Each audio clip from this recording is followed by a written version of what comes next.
ভাবে স্কুল প্রতিষ্ঠা করলেন, মানুষকে আলোকিত করতে হবে সেই ব্রতে হলেন। 125 বর্গ মাইলের মধ্যে তিনি 36টি স্কুল প্রতিষ্ঠা করেছিলেন, প্রাইমারি স্কুল। আমি বলি একটা কথা, যে প্রাইমারি স্কুলকে যদি সমৃদ্ধ করতে না পারেন, ভালো লেখাপড়া যদি প্রাইমারি স্কুলে না হয়, তাহলে উচ্চ শিক্ষায় ভালো রেজাল্ট হবে না এবং ভালো হবে না, তারা ভালো হয়ে আসতে পারবে না। আপনাদেরকে আগলঝোড়ায় যারা আছেন এখানে, আজকে আগলঝোড়া নিয়ে কথা বলবো, সারা দেশের জন্য এটা প্রযোজ্য। প্রত্যেকটি প্রাইমারি স্কুলকে লেখাপড়া হয় কিনা, টিচাররা সময় মতো আসেন কিনা, নাকি সংসারের কাজ নিয়ে ব্যস্ত থাকেন, তারা আসলেই ভালো শিক্ষক কিনা, এই বিষয়গুলি নিজেরা যদি খোঁজ খবর না দেন, তাইলে আমাদের পরবর্তী জেনারেশন যারা গ্রাম থেকে উঠে আসার কথা, কারণ আমরা অধিকাংশটা গ্রামে বাস করি, আমাদের কাজ হলো কৃষিকাজ। এই কৃষিকাজের জন্য আমি অনেক সময় বলে থাকি, বাণিজ্যে বসতি লক্ষ্মী তদর্থম রাজ্য করবে না, তদর্থম কৃষি করবো না, ভিক্ষায়ন নৈবচ। কাজে আমাদের প্রথম হলো বাণিজ্য, মানে অর্থ লাভ করার জন্য, তারপরে হলো সরকারি যারা কর্মচারী বা কর্মকর্তা সরকারি চাকরি করেন, তারপরে হলো কৃষি, আর ভিক্ষায় কিছু হয় না। তো সেখানে আমরা প্রাথমিক শিক্ষাকে আমরা সবচেয়ে বেশি গুরুত্ব দিব, ওখানে যাতে আমাদের স্টুডেন্টগুলি বেরিয়ে আসে। ঢাকা বিশ্ববিদ্যালয়ে আমাদের ছাত্র কমে যাচ্ছে, কারণ জগন্নাথ হলে নিয়মিত আমি মিটিং করে, অসীমদা জানেন, আমি গত প্রভুষ্ঠকে ওনার সাথেও করেছি, গত প্রভুর যিনি ছিলেন তার সাথেও, এখন যিনি বিএনপি তার সাথেও আমি মিটিং করি। এই কারণে করি, আমার বলা আছে যে একটি ছাত্র বা ছাত্রী হলো আমাদের রুকিয়া হল, শান্তনার হল, অন্যান্য যে সমস্ত হলে আমাদের হিন্দু মধ্যে যারা টাকার অভাবে পড়াশোনা করতে অসুবিধা হয়, তাদের কোনো অভাব, তাদের প্রত্যেককে টাকার যোগান দেওয়া হবে। কারণ গুলশান বনানী পূজা ফাউন্ডেশনে আমরা একটা বড় বৃত্তির ফান্ড করেছি। সারা বাংলাদেশে হিন্দু কোনো ছাত্র বা ছাত্রী, মেধাবী অথচ গরিব, এমন কারো পড়াশোনা বন্ধ হবে না। আমাদের মধ্যে 52 জন আছে যাদের 1000 কোটি টাকা বছরে টার্নওভার। এটা আমি বহুবার এই অনুভবের অফিসও আছে, বিভিন্ন অফিসে এটা অনলাইনে কিভাবে অ্যাপ্লাই করা যায় সে দেওয়া আছে, এবং আমার সিগনেচার ছাড়া অ্যাপ্রুভ হবে না। নমশূদ্র সম্প্রদায়ের কি টাইটেল আছে এবং তারা প্রত্যেকেই যদি পেতে পারে, সেখানে আমি সিগনেচার অবশ্যই করি এবং আমি চাই, এবং 14 বছর সংগ্রাম করে এরা কোনো অবস্থাতে এই ওয়েলফেয়ার ফান্ড করবে না। কারণ তারা বলে আমরা পূজা করব, তারা ক্লাবে যায়, প্রত্যেকটা ক্লাবের মেম্বার তারা, গুলশান ক্লাব, ঢাকা ক্লাব, বিভিন্ন 8টা 10টা করে ক্লাব। এই ক্লাবগুলোতে গিয়ে কি হয় আপনারা চিন্তাই করতে পারবেন না, ডেলি হাজার হাজার লক্ষ লক্ষ টাকা খরচ হয়, এবং সেখানে মদ খাওয়া, জোয়া খেলা ছাড়া আর কোনো ভালো কাজ কিছু হয় না। সেইখানে আমি সেই এক্সিকিউটিভ কমিটিতে বসে আমি বলেছি, আপনারা কি জানেন সারা বাংলাদেশে কত মানুষ মাসে 1000-2000 টাকার জন্য, কত প্রতিভাবান মানুষের পড়াশোনা হয় না? এই যে জগন্নাথ হলে যারা এসে ঢাকা বিশ্ববিদ্যালয়ে ভর্তি হয়, আপনারা শুনলে আশ্চর্য হবেন, তাদের একটি ছোট্ট বায়োডাটা থাকে, একটা ফর্ম আছে, সেই ফর্মে বাবা মার পেশা আপনারা জানলে আশ্চর্য হয়ে যাবেন। কেউ ভ্যান চালক, কেউ অন্য বাড়িতে কাজ করে, জমি নাই, ইয়ে নাই। তারা কি করে ঢাকা বিশ্ববিদ্যালয়ে আসলো, কিভাবে মেধাবী ছাত্র এখান থেকে বেরিয়ে আসলো? তাদের বাবা মার মধ্যেও মেধা ছিল, কিন্তু তাদের মেধা এক্সপ্লোর করতে পারে নাই, তারা স্কুলে যাওয়ার সুযোগই তাদের হয় নাই। এবং মেধাবী বাবা মা হলেই সন্তান মেধাবী হবে।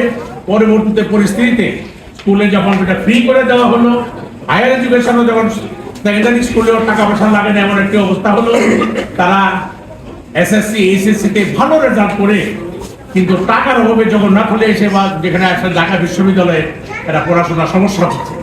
এই কথাগুলি যখন আমার কানে আসলো বা আমাদের কানে আসলো, আমরা জগন্নাথ হল অ্যালামনি অ্যাসোসিয়েশন এবং গুলশান বনানী পূজা ফাউন্ডেশন থেকে আমরা এমন ব্যবস্থা নিয়েছি, এখন জগন্নাথ হলে একটা ছাত্রের টাকার অভাবে কোনো পড়াশোনা বন্ধ হবে না। আমরা তো বৃত্তি দেই, সবাইকে বৃত্তি দেই যারা অ্যাপ্লাই করে। এছাড়া প্রভোস্টের কাছে আমি সবসময় আমার ব্যক্তিগত ফান্ড থেকে 1 লক্ষ টাকা ক্যাশ জমা রাখি, যে কোনো ছাত্র, সবাইকে জানিয়ে দিবেন, কোনো ছাত্র বা ছাত্রী যদি তার খাবার টাকার অভাব হয়, টাকা মানে বেতন দিতে বা অন্য কোনো সমস্যা হয়, এখান থেকে যত টাকা লাগবে আপনার টাকাটা দিয়ে দিবেন। সাথে সাথে আমাকে ফোন করার পরে 1 লক্ষ টাকা যদি কমে যায়, 20,000 টাকা নেমে আসে, আমার লোক দিয়ে আবার 1 লক্ষ টাকা এখানে আমি ফিল আপ করে রাখি। এবং এটার জন্য জানিয়ে দিবেন, যারা পড়াশোনা করে, আমরা ফার্স্ট ইয়ার এবং সেকেন্ড ইয়ার এবং গুলশান বনানী পূজা ফাউন্ডেশন থেকে আমরা যে 100 জনকে যে বৃত্তি দেই, প্রতি মাসে ফার্স্ট ইয়ার এবং সেকেন্ড ইয়ারে 2500-3000 টাকা করে মাসে, সেখানে আমার মনে হয় তারা আর্থিক যে কষ্ট ছিল সেটা মিটে গেছে। এবং আপনারা এই খবর সবাইকে জানিয়ে দেবেন, প্রভুদের কাছে গেলেই তারা তো যারা পায় নাই তারাও টাকা পায়। আমি আরেকটা কথা বলি, সেটি হলো যে আমরা উদ্যোগ নিয়েছি বেগাই হালদার যে প্রাথমিক যে ভিতটা স্থাপন করে গেছেন, এটাকে সামনের দিকে এগিয়ে নেওয়ার দায়িত্ব আমাদের।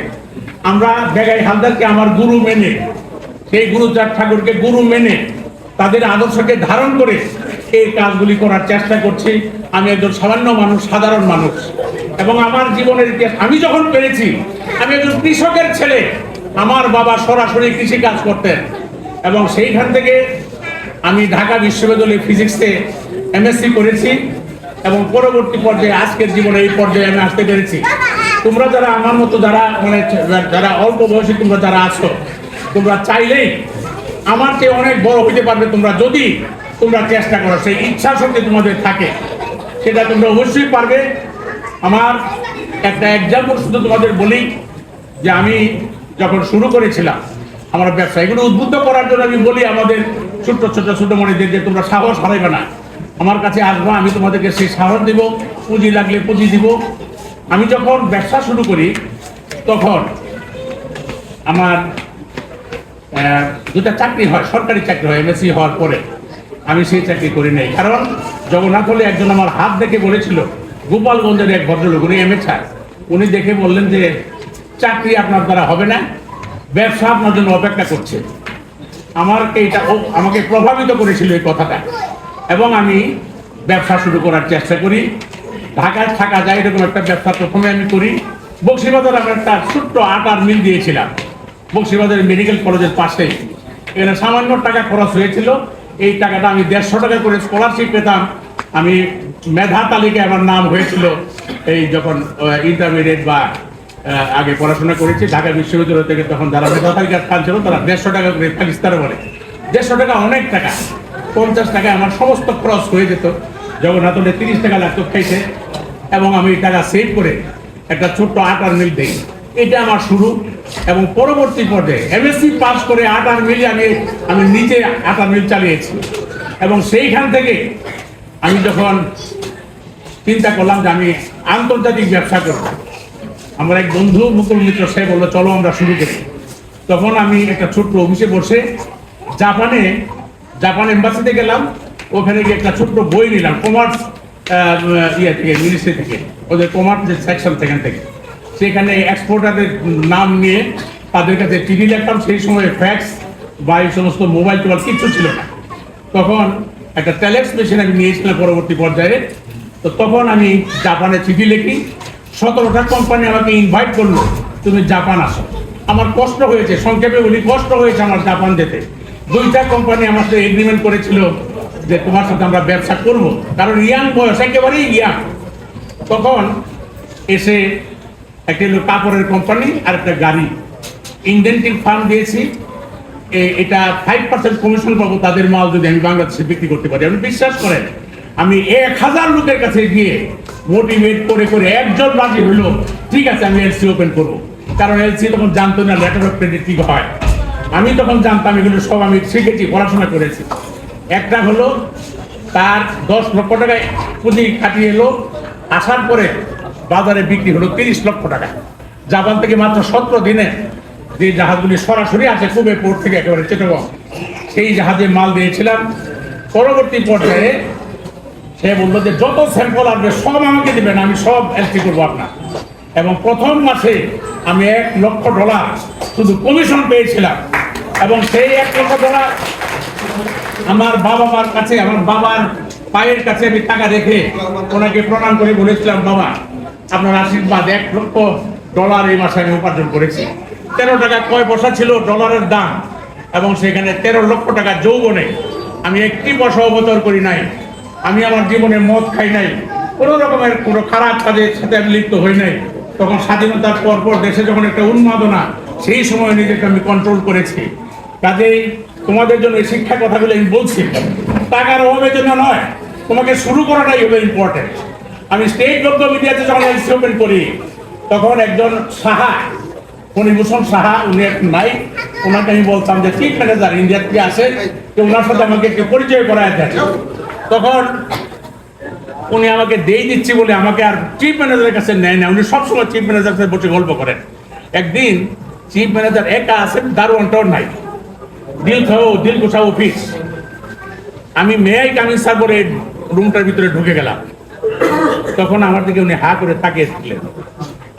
উনি বাংলা বলতে পারেন না, ইংরেজিতে বললাম যে আমি ঢাকা ইউনিভার্সিটি থেকে এমএসসি করেছি, আমি ব্যবসা করছি, আপনার এখান থেকে এই সুবিধা চাই, এলসি ওপেন করবো, আমাকে কত পার্সেন্ট মার্জিনে আমাকে এলসি করতে দিবেন। তবে একটা কথা বললাম, আপনাদের যদি সহযোগিতা থাকে আমি একদিন বাংলাদেশের মধ্যে অন্যতম সেরা ব্যবসায়ী হব। উনি আমার দিকে তাকিয়ে থেকে বলে যে কোনো অ্যাপ্লিকেশন এনেছো তুমি? আমি বলি যে এনেছি। তারপরে এই অ্যাপ্লিকেশনে উনি লেখেন গ্র্যান্টেড, টাকা এত, একটা বিশাল অঙ্কের টাকা উনি আমাকে স্যাংশন দিলেন। এবং পরবর্তী পর্যায়ে আপনারা শুনলে আশ্চর্য হবেন, স্কাই ওয়াজ দ্য লিমিট। এবং উনি বললেন যত লক্ষ লক্ষ ডলারের এলসি আপনি করতে চান, আপনার কোনো মার্জিন পর্যন্ত লাগবে না, আপনাকে ওপেন করে দিলাম। এইভাবে বিশ্বাসযোগ্যতা অর্জন করে আমি Shatarupa textile mill, cotton mill, spinning এবং সমস্ত গ্রুপ আমি তৈরি করলাম। এবং আমার সম্প্রদায়ের মানুষ এখন যতগুলি প্রতিষ্ঠান আছে, যতগুলি সেবামূলক প্রতিষ্ঠান আছে, এই নমশূদ্র সম্প্রদায়ের মানুষ 90 ভাগের বেশি কাজ করে এখনো। প্রশ্নের সম্মুখীন